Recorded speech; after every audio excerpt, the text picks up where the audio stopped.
Good evening. I thought I would talk to you about pigs tonight and the lives that they live now on factory farms. And I knew that you wouldn't want to watch a factory farm video and all of the gruesomeness of it. And so I thought, well, I'll just kind of talk about it calmly, and that way you can get the facts. And I think actually the worst part really happens when the pigs are very, very little.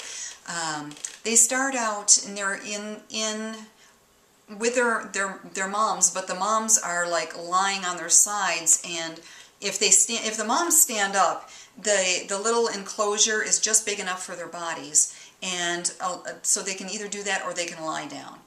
And the pigs get their teeth taken right down as close to the gums. They even have instructions online for taking the teeth and just cutting them as close to the gums as possible, so that they don't irritate those teats of the mom too much, because they want them to grow as big as possible, as fast as possible. So they want them to do as much sucking as possible.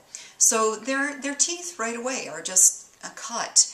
They also, now I'm telling you again, this is like the worst to me that happens to the little pigs right from the beginning. They cut off their tails because they say if they keep the pigs in the same enclosure, they'll get kind of irritated and they'll start nipping at each other's tails. So they do it for them. Instead of letting them possibly cut off another pig's tail by nipping, they take, well, have you ever tried to cut a wire and it won't break right away, and you've got like something and you're going and you're twisting it and trying to get it, and finally you get the wire to break? That's kind of how they do the tails, because I've watched several of the videos and they finally get the thing to break off. They also castrate them, and I've seen it two ways. Either they make cuts in the front, and I'm sure you can't see where I'm pointing, but you know, you can imagine. And they make cuts in the front, and then they just take either tweezers, or I've seen farmers take their hands and pull out their testicles, or it looks like they've held them upside down, and it looks like they take it out sometimes from the back end. I'm not sure, but that's what it kind of looks like to me. And they take them out that way, and then they just put the pigs down. None of this takes any anesthesia. They just simply do it and go on to the next one. And if the pig dies, well, there are other pigs. Veterinary care is more expensive apparently, so there never is any veterinary care.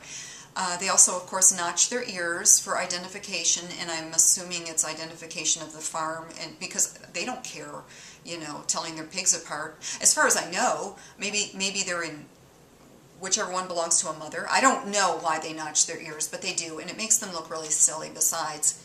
But the other thing that really bothers me, I noticed that they throw the pigs to each other, pig tossing. And at first I thought that was kind of amusing, because, you know, you think about pig skins in football, and it looks like they're throwing a football to each other, tossing back and forth. But then I noticed one teenager say, oh yeah, they're bouncy. They're bouncy. And I thought, well, that means she probably missed when they threw it to her and they bounce, you know. And then what really bothered me was one time my sound was up and they weren't playing other things or talking. It was the actual farm, and you could hear the little pigs yelling and screaming and crying and that type of thing as they were throwing them back and forth and doing all these things to them. So that's how the pigs' lives start out. Now, after a while, they put them in little enclosures separately, and the enclosures are about 7 feet by a little wider than the pigs' bodies. Of course, the mother pigs, again, have it the worst because the enclosures just are form-fitting to their bodies. But this is what they do with most of them. They're in these enclosures, and some of them do go crazy, because pigs have the intelligence of 3.5-year-olds. And I'm going to show you some 3-year-olds just to give an idea of the intelligence of pigs. Well, let's see what we can see here. Okay, I used girls simply because more people came up on the, little girls came up on the computer for some reason when I said girls.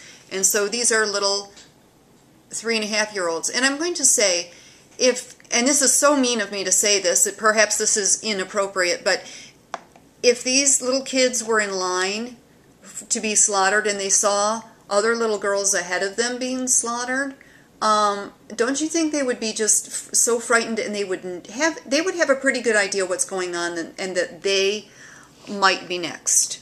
You know, don't you think they're smart enough? Well, the pigs are smart. These are 3-year-olds. Pigs, that probably wasn't appropriate, but I just wanted you to make this connection of the pig's intelligence. Pigs are at least 3.5. They're somewhere between 3.5 and 4 in comparison to humans as far as their intelligence. So I always feel like when they're at the slaughterhouse, they've got a pretty good idea of what's going on.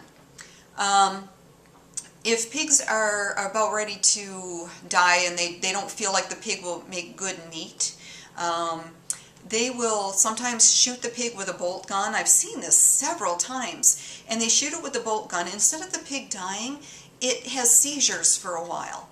And they say, oh, that's normal. Well, the truth is, their brains are further in. So it doesn't kill them instantly. And yes, they do have these seizures and suffer for quite a while.